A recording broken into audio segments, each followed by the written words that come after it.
nobody tells you the real reason this happened. Cyrus the Great freed the Jewish exiles and let them rebuild their temple in Jerusalem. Imagine a ruler, not born into divinity, but achieving it through conquest and cunning. A king whose empire spanned 3 continents, yet whose most enduring legacy wasn't forged in battle, but in the radical idea of human dignity. This is the enigma of Cyrus the Great, a figure so profoundly influential that echoes of his reign still resonate in our modern understanding of justice and freedom. Yet, for all his monumental impact, the precise origins of his groundbreaking philosophy remain shrouded in time. Was his benevolence a calculated political maneuver, a deeply held personal conviction, or something else entirely?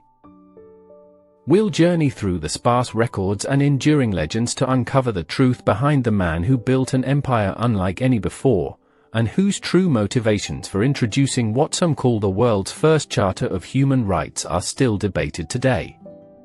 Entry 5. The Enigma of the Cyrus Cylinder. Number 5 on our list brings us directly to the heart of the mystery, the Cyrus Cylinder.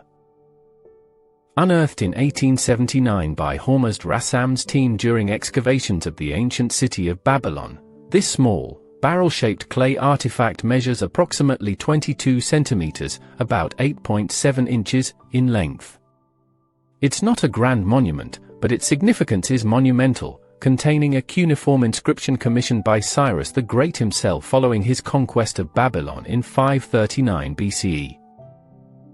The cylinder records Cyrus's victory and his claims to legitimacy, portraying him not as a ruthless invader but as a divinely appointed restorer of order. Crucially, it speaks of his policy towards conquered peoples, restoring temples, returning cult statues to their shrines, and allowing deported populations to return to their homelands. It explicitly states, "I return to these sacred cities, the images which used to live there and re-established for them permanent sanctuaries. I gathered together all of their people and returned them to their settlements." This declaration stands in stark contrast to the typical imperial practices of the era, where conquest often meant wholesale destruction, enslavement, and forced assimilation. For many, including the United Nations, which recognized it in 1971, the Cyrus Cylinder represents an early, groundbreaking articulation of principles akin to human rights, particularly the right to religious freedom and the right of displaced peoples to return home. It's often cited as one of the earliest known examples of such a charter. Yet, the cylinder itself is a product of its time, a piece of royal propaganda designed to solidify Cyrus's new rule over a vast and diverse empire. Was its message truly a reflection of his personal convictions, or a clever political strategy to win over the hearts and minds of his new subjects? The true motivations behind this unprecedented approach to conquest only deepen the enigma. And the story of how he actually took Babylon, depicted in the cylinder, is even more intriguing. Entry 4. The Babylonian Conquest, Mercy or Strategy.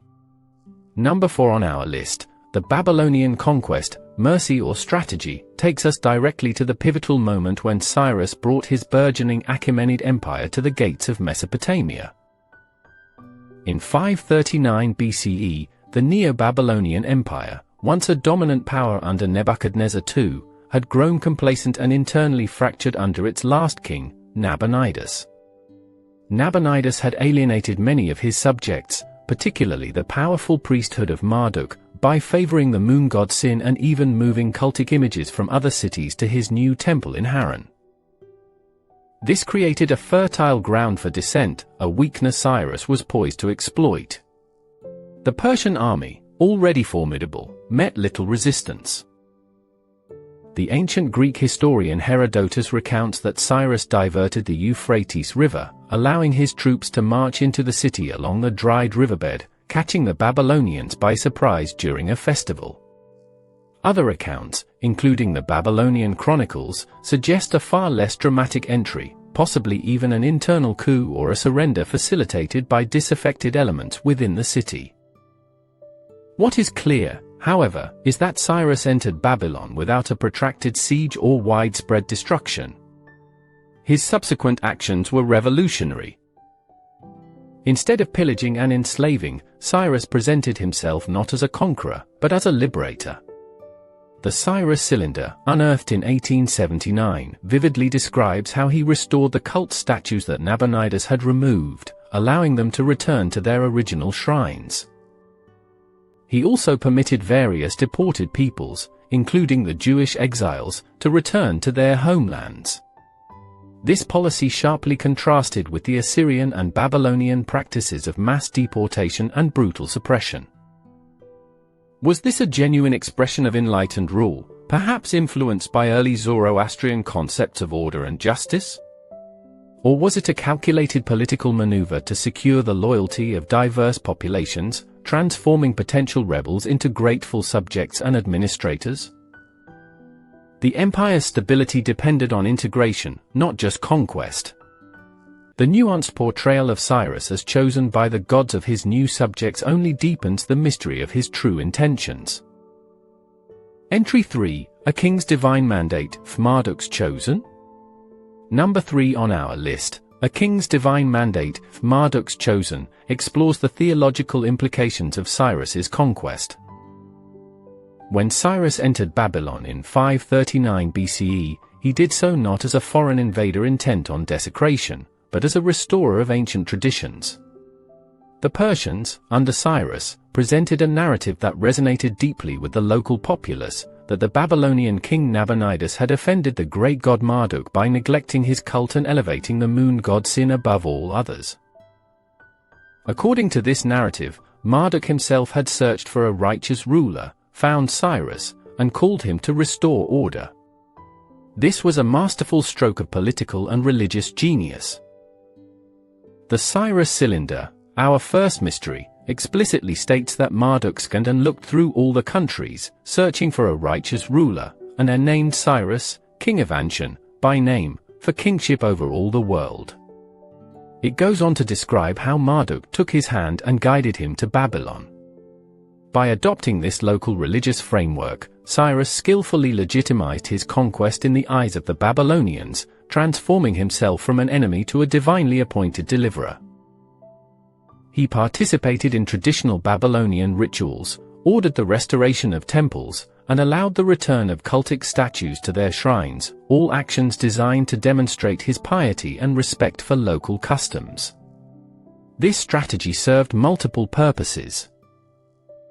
It quelled potential unrest, fostered a sense of continuity rather than disruption, and positioned the Achaemenid Empire as a benevolent force, not a destructive one. Was this a cynical manipulation of religious belief to secure power, a pragmatic recognition of the importance of spiritual authority, or did Cyrus genuinely believe in a universal divine order that allowed him to be chosen by various gods? The integration of diverse peoples into a stable empire required more than just military might, it demanded psychological and spiritual allegiance. Cyrus understood this profoundly.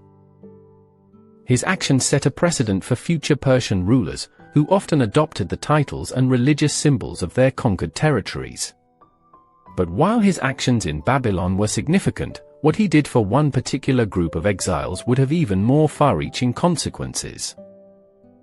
Entry 2, The Return of the Exiles, was a prophecy fulfilled? Number 2 on our list of mysteries surrounding Cyrus the Great brings us to perhaps his most celebrated and consequential act, the return of the Jewish exiles to Jerusalem. After the Neo-Babylonian Empire, under Nebuchadnezzar II, had conquered the kingdom of Judah in 587 BCE, the Jewish elite and many others were forcibly deported to Babylon. This was a common practice in the ancient Near East, designed to break the spirit of conquered peoples and prevent rebellion.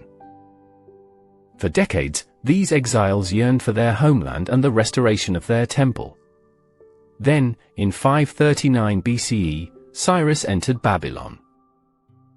According to biblical accounts in the books of Ezra and Isaiah, Cyrus issued a decree allowing the Jewish people to return to Judah and rebuild the temple in Jerusalem. Not only did he permit their return, but he also, by these accounts, facilitated it, even reportedly returning sacred vessels that Nebuchadnezzar had taken from the first temple. This was an astonishing reversal of policy. Instead of consolidating control through displacement, Cyrus seemingly empowered a deported people to re-establish their religious and cultural center. Historians debate whether this was a specific, unique policy aimed solely at the Jewish exiles, or part of a broader, universal policy of repatriation that Cyrus applied to all displaced peoples under Babylonian rule. The Cyrus Cylinder, while not explicitly mentioning the Jewish people, states a general policy of returning cult statues to their shrines and allowing deported peoples to return to their homes and rebuild their temples. This suggests a more widespread approach. However, the biblical narrative presents Cyrus's actions toward the Jews as a direct fulfillment of prophecy, and even refers to him as my shepherd and anointed by God, indicating a unique theological significance attributed to his decree by the authors of these texts.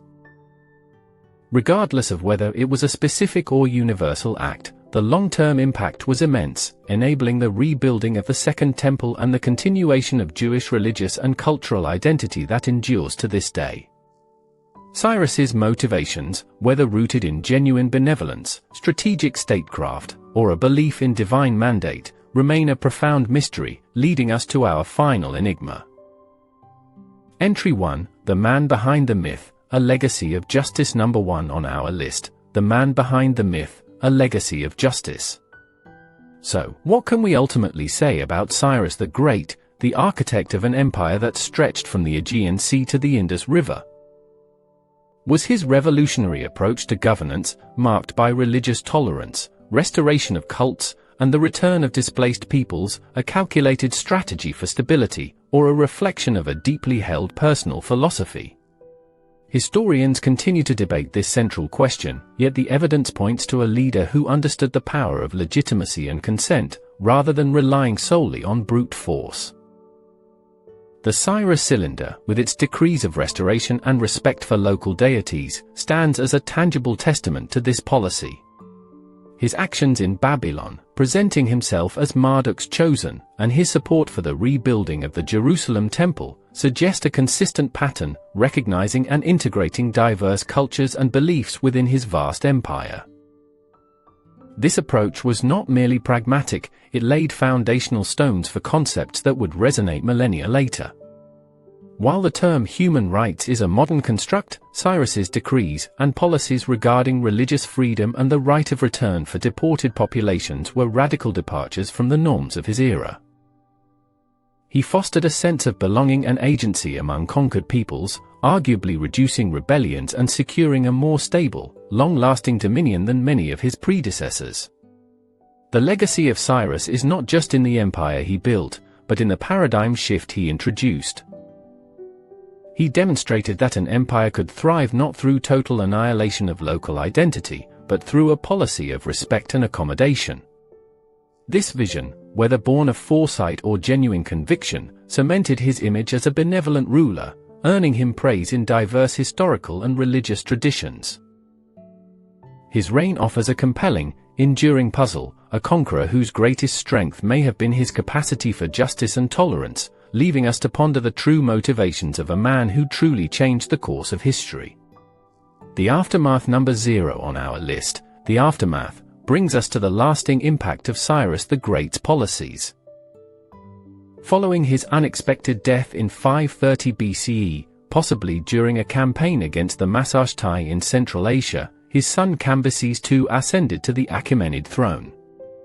Cambyses largely continued his father's policies, although his reign saw the significant conquest of Egypt in 525 BCE, further expanding the Persian Empire. This expansion, however, also brought new challenges and internal unrest. The legacy of Cyrus, particularly his approach to conquered peoples, resonated through the generations. The Second Temple in Jerusalem, whose rebuilding he authorized, stood for centuries until its destruction by the Romans in 70 CE, becoming a central symbol of Jewish identity and worship.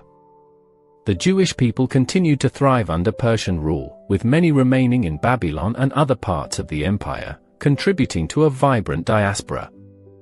The Cyrus Cylinder itself was eventually deposited in the foundations of Babylon's city wall, where it remained undisturbed for over 2 millennia until its discovery in 1879. Darius I, who seized power after Cambyses' death in 522 BCE amidst a period of political turmoil, solidified the administrative structures of the vast Achaemenid Empire. He codified laws, established a standardized coinage, and built an extensive road network, all building upon the foundation of stability and cultural integration that Cyrus had initiated. The Persian Empire, forged by Cyrus, would endure for over 2 centuries, becoming one of the most powerful and influential empires in ancient history. Cyrus's approach, one that prioritized respect for local customs, religions, and administrative structures over brutal subjugation, proved remarkably effective. It fostered loyalty and minimized rebellion, allowing for unprecedented stability across a vast and diverse territory. This wasn't merely a strategic maneuver, it laid the groundwork for a truly multicultural empire, one that stands in stark contrast to many of its predecessors and successors. His reign continues to offer a profound testament to the idea that power, when wielded with a measure of justice and tolerance, can build a legacy far more enduring than conquest alone. The legacy number 0 on our list, the ultimate legacy of Cyrus the Great, revolves around how his revolutionary approach to empire building continues to resonate and puzzle historians thousands of years later. His reign, spanning from approximately 559 to 530 BCE, established the Achaemenid Persian Empire as a superpower, but it was his methods, not just his might, that made it so. The Cyrus Charter or Cyrus Cylinder, with its pronouncements on religious freedom and the right of return for deported peoples, stands as a tangible symbol of this philosophy. While some scholars debate whether its ideals were truly universal or primarily a strategic tool for legitimizing Persian rule, its influence is undeniable. The Edict of Cyrus, referenced in the biblical books of Ezra and Isaiah, which permitted the Jewish exiles to return to Jerusalem and rebuild their temple, cemented his image in Abrahamic traditions as a benevolent ruler, a figure sometimes referred to in Isaiah as "my shepherd and anointed." This act had profound and lasting consequences, shaping the future of Judaism and influencing subsequent religious and political thought about the rights of conquered peoples. Centuries later, the Cyrus Cylinder was invoked by figures like Thomas Jefferson, who possessed a translation, and later by the United Nations, particularly in 1971, when Iran presented a replica to the UN headquarters. It was hailed as an early precursor to modern human rights declarations, even if its original context was that of royal propaganda. This dual interpretation, a pragmatic strategy for stability versus a genuine philosophical breakthrough, is precisely what makes Cyrus so enduringly fascinating. He demonstrates that even in the cutthroat world of ancient empires, a ruler could achieve unprecedented success not merely through brute force, but through a calculated, or perhaps genuinely held, commitment to tolerance and respect for diverse cultures. His empire, built on this foundation, outlasted many others, a testament to the enduring power of his unique vision. Forged in battle, but in the radical idea of human dignity. This is the enigma of Cyrus the Great, a figure so profoundly influential that echoes of his reign still resonate in our modern understanding of justice and freedom. Yet, for all his monumental impact, the precise origins of his groundbreaking philosophy remain shrouded in time. Was his benevolence a calculated political maneuver, a deeply held personal conviction, or something else entirely? We'll journey through the sparse records and enduring legends to uncover the truth behind the man who built an empire unlike any before, and whose true motivations for introducing such radical concepts continue to spark debate. The true motivations of Cyrus, whether pure conviction or strategic brilliance, ultimately remain elusive. Perhaps it was a fusion of both, a pragmatic leader who understood that stability could be achieved through respect, not just subjugation.